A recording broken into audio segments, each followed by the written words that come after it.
Alors, comme promis, on va créer un nouveau profil utilisateur qui va permettre d'ajouter un nouveau poste à sauvegarder. Avant de continuer, un petit détail sur la gestion des utilisateurs dans le logiciel. Ultra Backup NetStation classe les utilisateurs sous forme de groupes, et ces groupes permettent d'organiser en diverses catégories les postes à sauvegarder. Et bien sûr, ces groupes peuvent partager des mêmes paramétrages communs. Voilà.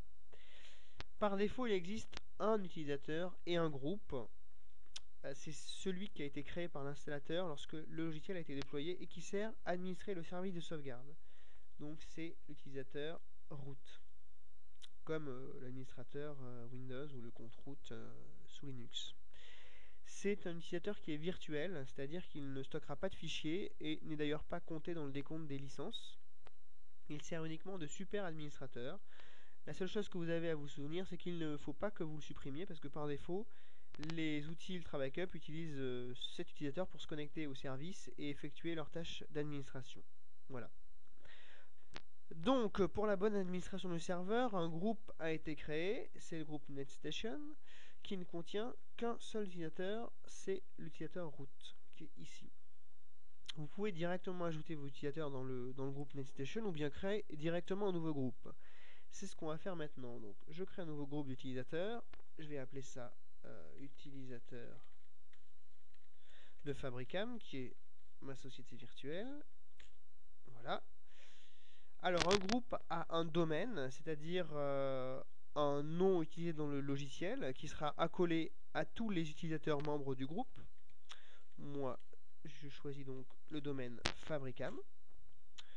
Je choisis où je veux stocker les fichiers du groupe, donc j'ai qu'un seul compte de stockage, c'est CData, donc tous les fichiers des utilisateurs sont stockés par défaut dans ce dossier.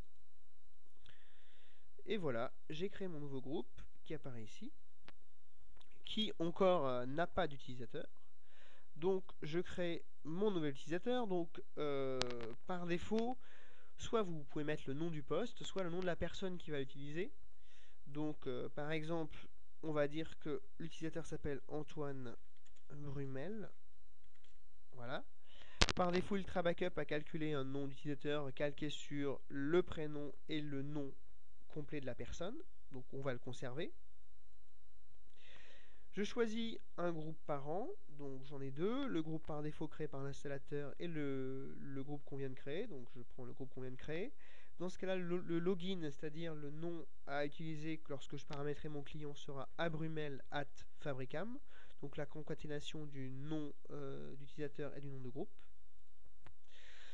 Je choisis le type d'utilisateur, donc par défaut tout est bon. C'est un utilisateur qui est standard, mais je pourrais dire qu'il est aussi administrateur ou qu'il est désactivé pour l'instant. Bon, pour l'instant, je considère cet utilisateur comme standard. Je lui mets un mot de passe. Donc, soit vous en saisissez un ici, soit vous le créez aléatoirement. Voilà, on va le créer aléatoirement. Je lui mets un quota. Par défaut de 8 gigaoctets, je pourrais aussi lui faire confiance et ne pas lui mettre de quota, mais bon, c'est bien aussi de pouvoir surveiller qu'un utilisateur ne vampirise pas toutes les ressources à lui tout seul. Donc j'active les quotas. Et voilà, j'ai fini. Je n'ai plus qu'à le créer. Il est maintenant créé.